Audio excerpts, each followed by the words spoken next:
Good morning students. हम बात कर रहे हैं बीएससी पार्ट फर्स्ट ईयर की। बीएससी पार्ट फर्स्ट ईयर में हमने इंटरमीडिएट स्टार्ट किया था। इंटरमीडिएट में हमारे पास जो नेक्स्ट था वो था कार्ब एनाइन। कार्ब एनाइन की हमने मेथड्स ऑफ फॉर्मेशन वगैरह इसकी 2-3 चीज़ों की बात कर ली थी। आज जो हम नेक्स्ट इसमें स्टार्ट करेंगे वो हमारा था इफेक्ट ऑफ सब्स्टिट्यूएंट्स। नेक्स्ट है हमारा इसमें इफेक्ट ऑफ सब्स्टिट्यूएंट्स,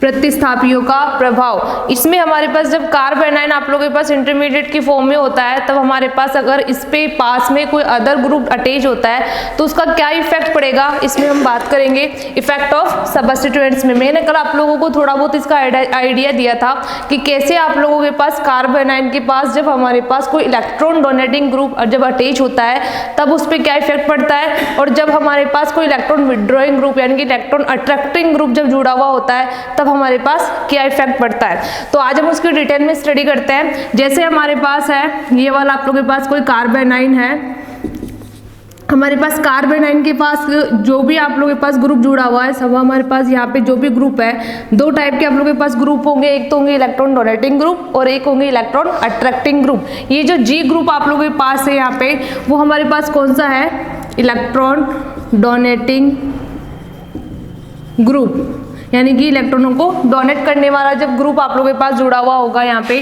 तो इसमें क्या होगा, ये जैसे ही इलेक्ट्रॉन डोनेट करेगा यहाँ पे तो इसकी स्टेबिलिटी जो कार्ब एनाइन आप लोगों के पास फॉर्मेशन होगी उसकी स्टेबिलिटी पे क्या इफेक्ट पड़ेगा इससे, ये हम बात करेंगे इसमें। तो हमारे पास इलेक्ट्रॉन डोनेटिंग ग्रुप में हमारे पास एग्जाम्पल क्या आते हैं, एल्किल ग्रुप जो भी आप लोगों के पास होगा वो इलेक्ट्रॉन डोनेटिंग ग्रुप में आएगा। इसके अलावा फाइनिल, इसके अलावा हमारे पास होता है एमीन NH2, ये हमारे पास किस में आते हैं, इलेक्ट्रॉन डोनेटिंग ग्रुप में आते हैं। तो ये वाले जो ग्रुप जब आप लोगों के पास कार्ब एनाइन के पास अटैच होंगे तो क्या हो, इससे क्या इफेक्ट पड़ेगा। तो जैसे ही हमारे पास electron donating group carbanion के पास अटैच होंगे तो इसके पास ऑलरेडी इलेक्ट्रॉनों की अधिकता है, ये क्या करेंगे, इसकी स्टेबिलिटी जो हमारे पास क्या होगी, इसके कारण इसकी स्टेबिलिटी डिक्रीज हो जाएगी। इसके अलावा हमारे पास इसका जो नेगेटिव जो आप लोगों के पास आयन यानी कि ऋणावेश जो है वो क्या हो जाएगा, हमारे पास बढ़ जाएगा। यानी कि ऋणावेश जो आप लोगों के पास होगा उसको जैसे हमारे पास बढ़ जाएगा तो इसकी रिएक्टिविटी क्या होगी, डिक्रीज हो जाएगी। तीन आप लोगों के पास इफेक्ट पड़ेंगे इससे, स्टेबिलिटी पे क्या होगा, ऋणावेश पे क्या इफेक्ट पड़ेगा और इसकी रिएक्टिविटी या फिर क्रियाशीलता पे क्या प्रभाव पड़ेगा।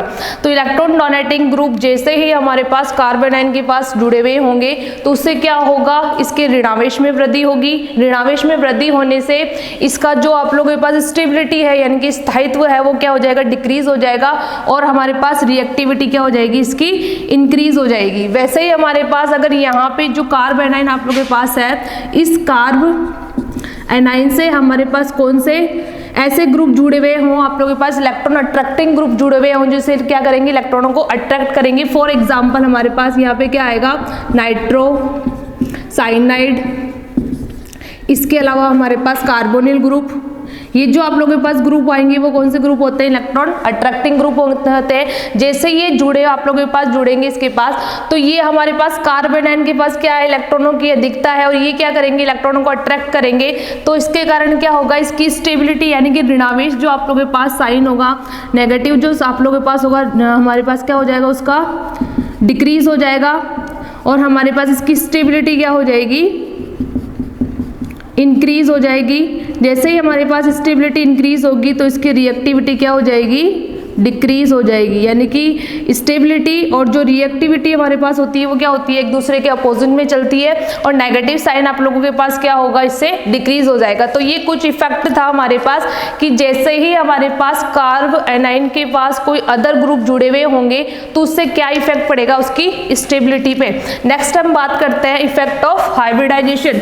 जैसे ही हमारे पास हाइब्रिडाइजेशन में क्या इफेक्ट पड़ेगा, इसकी स्टेबिलिटी पे कार्ब एनाइन की।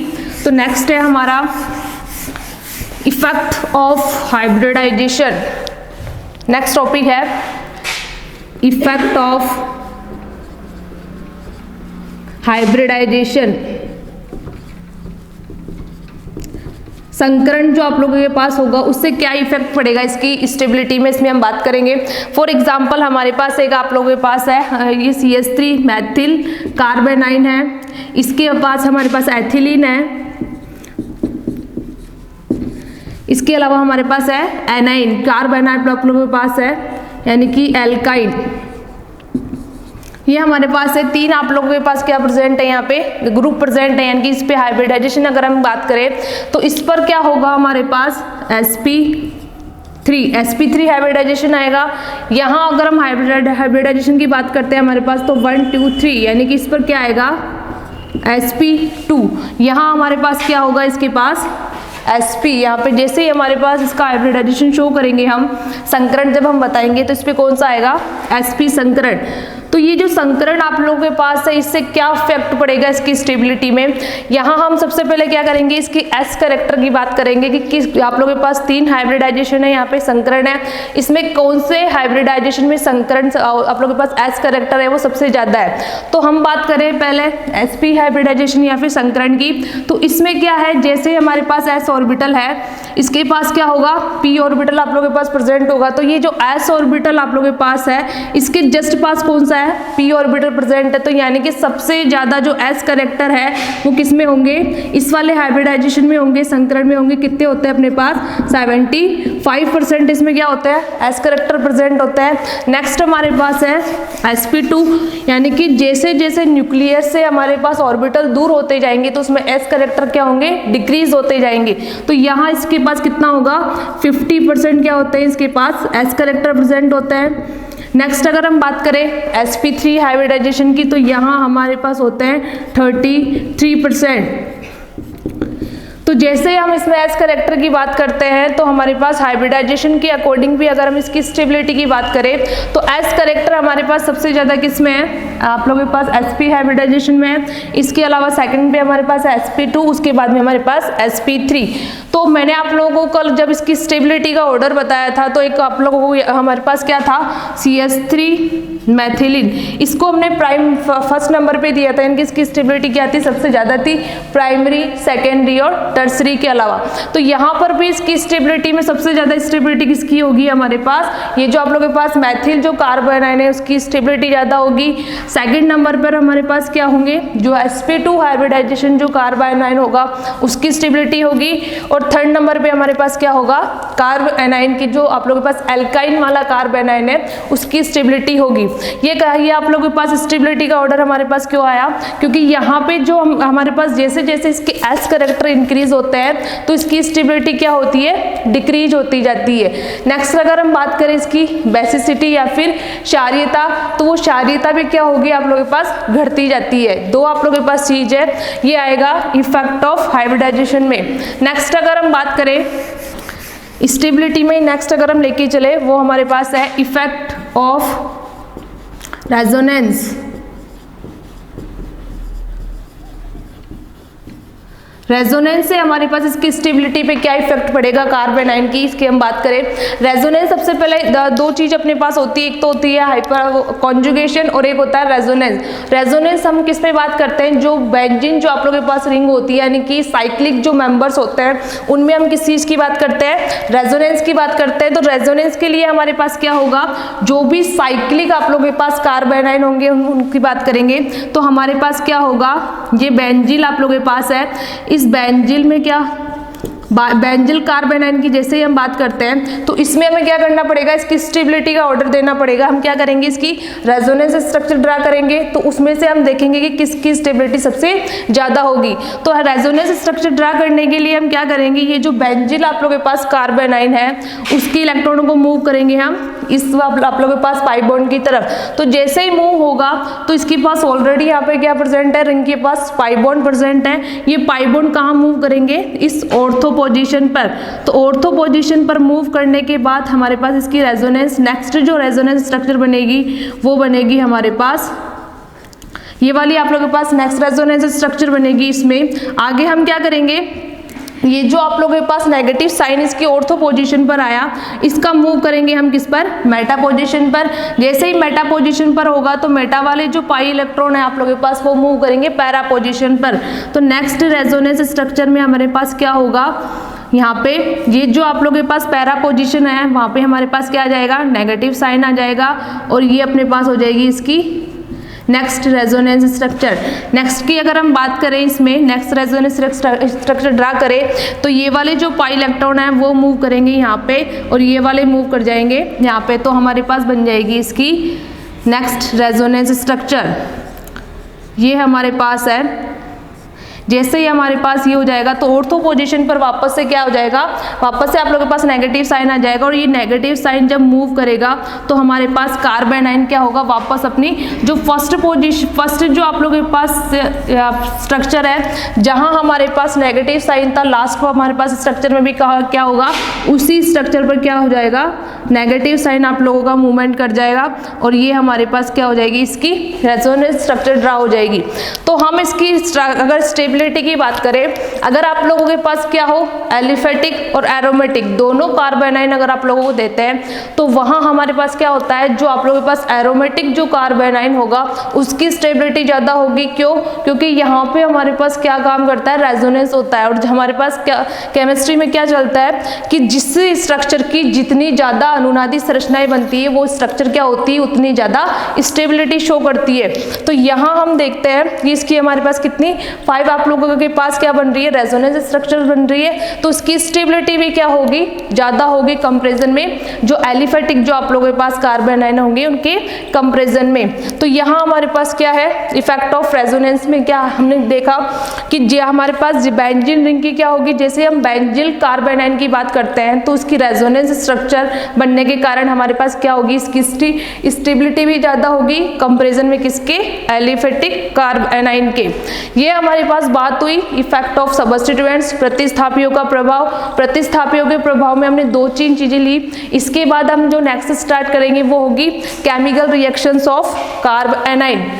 तो नेक्स्ट है हमारे पास जो लास्ट है आप लोगों का कार्बन आयन इंटरमीडिएट का, chemical reactions of carbon ion. Chemical reactions of carbon ion में हम देखते हैं, कोई भी कार्बन आयन हम लेंगे उसकी रिएक्शंस किसके साथ करवाएंगे, हमारे पास chemical reaction of carbon ion. Carbon ion हमारे पास था तो हम क्या करेंगे, सबसे पहले कार्बन आयन की फॉर्मेशन करेंगे, फिर उस कार्बन आयन की क्या करवाएंगे, किसी भी जो आप लोगों के पास अदर ग्रुप है उसके साथ हम रिएक्शंस करवाएंगे। यहाँ हम लेते हैं, जैसे हमारे पास है, कल हमने एक रिएक्शंस की बात की थी एसीटेट।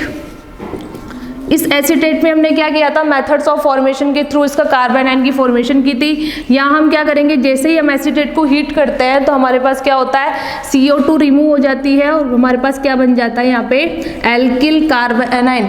ये जो एल्किल आप लोगों के पास कार्बन आयन बचा, यानी कि कार्बन आयन आप लोगों के पास है, इस कार्बन आयन के क्या करते हैं हम, किसी भी चीज के साथ या फिर H+ के साथ, हाइड्रोजन के साथ अगर हमें हाइड्रोकार्बन की फॉर्मेशन करनी है, कोई भी न्यूक्लियोफिलिक आप लोगों के पास है जैसे हाइड्रोक्साइड, हैलोजन, साइनाइड, ये हमारे पास क्या है, सब न्यूक्लियोफिलिक है। इन न्यूक्लियोफिलिक या फिर आप लोगों के पास जो पॉजिटिव साइन वाले जो होंगे, यहाँ पे हमारे पास जो भी पॉजिटिव साइन वाले आएंगे उसके साथ हम क्या करवाएंगे, इसकी रिएक्शंस करवाएंगे और हमारे पास किसकी फॉर्मेशन हो जाएगी, RH, यानी कि क्या बन जाएगा हमारे पास, हाइड्रोकार्बन की फॉर्मेशन हो जाएगी हमारे पास और ये कार्बन आयन क्या करेगा, इजी वे में रिएक्शन शो कर देगा। नेक्स्ट रिएक्शंस की अगर हम बात करते हैं, यहाँ पे इसकी केमिकल रिएक्शंस में हमारे पास है ये एसिटाल्डिहाइड। ये जो एसिटाल्डिहाइड है, अगर हम इसकी रिएक्शंस करवाते हैं किसके साथ, कार्बन आयन के साथ, ये हमारे पास है कार्बन आयन। इस कार्बन आयन की हम रिएक्शंस करवाते हैं यहाँ पे, तो ये वाले जो आप लोगों के पास पाई इलेक्ट्रॉन प्रेजेंट है ये मूव करेंगे ऑक्सीजन की तरफ। जैसे ही मूव होगा यहाँ पे तो यहाँ नेगेटिव, यहाँ पर पॉजिटिव साइन आ जाएगा। तो ये जैसे ही पॉजिटिव नेगेटिव हमारे पास होगा, यहाँ पे यहाँ नेगेटिव, यहाँ पर पॉजिटिव, और ये वाला जो पॉजिटिव पार्ट होगा वो किसके साथ रिएक्शंस करेगा, इस कार्बन आयन के साथ रिएक्शन शो करेगा और हमारे पास क्या बन जाएगा यहाँ पे H, यहाँ पे ये CS2 जो CHO आप लोगों के पास उसकी फॉर्मेशन हो जाएगी, यहाँ पे क्या बन जाएगा, आप लोगों के पास नेगेटिव साइड। नेक्स्ट स्टेप में हम क्या करेंगे, यहाँ पे इसका हाइड्रोलाइसिस करवाते हैं, इसके साथ जल के साथ रिएक्शंस करवाते हैं, तो हमारे पास किसकी फॉर्मेशन हो जाती है, यहाँ पे ये जो नेगेटिव साइन है इस H2 के साथ रिएक्शंस करके क्या बनाएगा, H बनाएगा यहाँ पे, और ये हमारे पास बन जाएगा एल्डोल। कौन सी अब हमारे पास बन जाएगा, ये एल्डोल आप लोगों के पास फॉर्मेशन हो जाएगी, यानी कि 2 हाइड्रोक्सी आप लोगों के पास ब्यूटेनल एल्डिहाइड की फॉर्मेशन हो जाएगी, एल्डोल। ये जो एल्डोल रिएक्शन आप लोगों ने पढ़ी है कार्बोनिल कंपाउंड की, जो हम रिएक्शंस कल भी मैंने आप लोगों को बताया था कि कार्ब एनाइन जो मैक्सिमम केमिकल रिएक्शंस देता है वो किसके साथ देता है, कार्बोनिल कंपाउंड के साथ देता है। कार्बोनिल कंपाउंड के साथ मैंने आप लोगों को रिएक्शंस बताई कि कार्ब एनाइन जैसे ही कार्बोनिल कंपाउंड के साथ रिएक्शंस करेगा तो किसकी फॉर्मेशन करेगा, एल्डोल आप लोगों के पास बनेगा। तो ये कुछ हमारे पास केमिकल रिएक्शंस थी किसकी, कार्ब एनाइन की। ये आप लोगों का नेक्स्ट आप लोगों के पास सेकंड जो इंटरमीडिएट है कार्ब एनाइन वो कंप्लीट हुआ।